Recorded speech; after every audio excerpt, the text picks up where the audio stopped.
the heart of the NYPTI outdoor recording studios high above 107 Columbia, where the sun is shining, the birds are tweeting, and we are looking at a beautiful spring day here in Albany. Welcome everyone to this week's edition of the NYPTI Practice Tips. Today we're going to be discussing Darden hearings. When, where, why, and how. Let's get going. When a defendant is seized by members of law enforcement and they secure a statement or physical evidence from the defendant or an identification of him or her, there's a strong likelihood the defendant will move for a suppression of this evidence.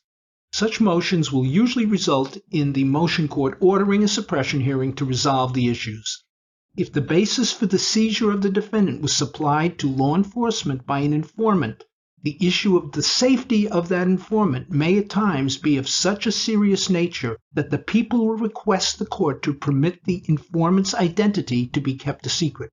This request to have the informant considered a confidential informant comes into direct conflict with the defendant's right to challenge the propriety of the seizure and to be confronted by his accusers. Generally, when a suppression hearing is conducted, the people are not required to call any particular witness to meet their initial burden of coming forward with credible evidence that establishes probable cause or reasonable suspicion. In most cases where an informant supplies the basis for the seizure of the defendant, the people will call the arresting officer to testify at the suppression hearing. The officer will be permitted to testify to the basis of knowledge of the informant who supplied the officer with the information that justified the seizure. This is because hearsay is permitted to be used at suppression hearings to establish any material fact. Additionally, the officer will be able to testify to the informant's identity and background if necessary to establish his or her reliability and credibility, which meets the two-pronged requirements of the Aguilar-Spinelli test. This is still the controlling law in New York for establishing the reliability of informants. In most cases, the informant will be either an identified civilian witness or victim, a fellow officer, or an anonymous caller on a telephone. In these cases, the defense attorney will be able to cross-examine the police witness about the informant to test the credibility of both the officer and the informant. However, in cases where the informant is a confidential informant, known as a CI, the ability to conduct this type of cross-examination can be significantly curtailed to protect the identity of the informant. The courts are thus presented with the conflicting interests of the defense being able to fully explore the issue of probable cause and at the same time maintaining the security of the identification of the CI. The Court of Appeals has held that a defendant's, quote, interest in availing himself of the exclusionary rule may, in exceptional circumstances, be subordinated to safety precautions necessary to encourage citizens to participate in law enforcement.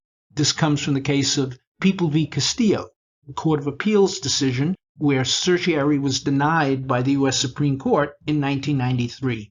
The basis for this determination is the fact that there is, quote, a fundamental difference between a trial to adjudicate guilt or innocence and a pre-trial hearing to suppress evidence. The due process requirements for a hearing may be less elaborate and demanding than those at the trial proper. Again, quoting from Castillo. In attempting to balance the two legitimate interests, keeping the identity of such an informant a secret to protect him or her, and the defendant's right to examine the informant's relationship to the crime, basis of knowledge, past relationship to the police, criminal history, and other such matters, the court created a proceeding known as a Darden hearing, named after the case where the procedure was first established. People v. Darden from 1974. This is an in-camera ex parte examination of the informant by the court without the presence of the defendant or his or her attorney. The assistant district attorney may be permitted by the court to be present. The purpose is to establish the informant's existence and credibility without revealing his or her identity. While the Darden court wrote that it would be fair and wise for a suppression court to conduct such a proceeding when the basis for the seizure was the information supplied to law enforcement by the confidential informant, the Court of Appeals has subsequently written that this procedure is a, quote, necessity. And that was in People v. Edwards, a 2000 Court of Appeals decision. When the people claim that the confidential informant's safety must be protected by keeping his or her identity a secret, The defense has no burden of any kind to establish the need to produce the informant for the court to conduct a Darden hearing. Rather, the burden is on the people to establish why the informant should not be produced, and no such hearing is required.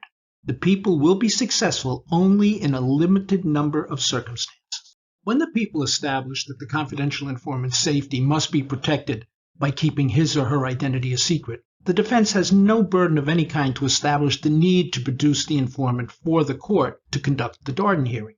If any of the following situations can be established by the people as to why the informant should not be produced, then no such hearing is required. The people will be successful in not having to call the informant for a Darden hearing only in a limited number of situations. Number 1. If the informant had appeared before a judge at the time of the issuing of a warrant and was examined by the warrant court under oath on the record, no such hearing is required. See People v. Edwards, a Court of Appeals decision from the year 2000, as well as People v. Serrano, a Court of Appeals decision from 1999. Secondly, if the police have information independent of the informant that could establish the needed probable cause or reasonable suspicion without the need for the information supplied by the informant, no such hearing is required. See People v. Farrell, a Court of Appeals decision from the year 2002. Number 3. Despite their diligent efforts, the people are unable to locate the informant. See People v. Fulton, a 1983 Court of Appeals decision, as well as the aforementioned People v. Edwards. Number 4, the informant refuses to appear because he or she fears for his or her personal safety. See People v. Carpenito, a 1992 Court of Appeals decision, as well as People v. Edwards. In the latter two situations just mentioned, the people may establish the existence of the confidential informant through extrinsic evidence after demonstrating that the informant is legitimately unavailable without having to produce that informant. Again, see People v. Edwards, the Court of Appeals decision from the year 2000. At a Darden hearing, when the informant is produced, the informant is examined by the hearing judge. As previously mentioned, the assistant district attorney may be permitted to be present, but neither the defendant nor the defendant's attorney is present. The defense attorney and the ADA must be permitted to submit in writing questions he or she wants the court to ask during the examination of the informant. The judge should make the inquiry with recognition of the special need for fully protecting the interests of the absent defendant.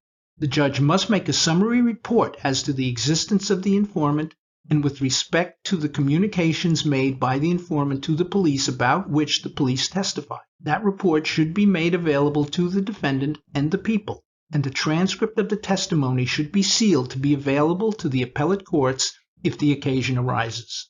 Every precaution should be taken to protect the anonymity of the informant to the maximum degree possible. Again, that is from People v. Darden, 1970. If the judge determines the informant's in-camera ex parte testimony is credible and meets the Aguilar-Spinelli standards required of informants in New York, the suppression hearing then continues in the more traditional fashion, with all subsequent witnesses being questioned in open court with all parties present. The people will then call any additional witnesses they will need to meet their initial burden, depending on the type of suppression hearing being conducted. The people will certainly call the officer or officers who seized the defendant, testifying to the amount of information they possessed when they seized the defendant, to complete the needed evidence to establish the propriety of the seizure.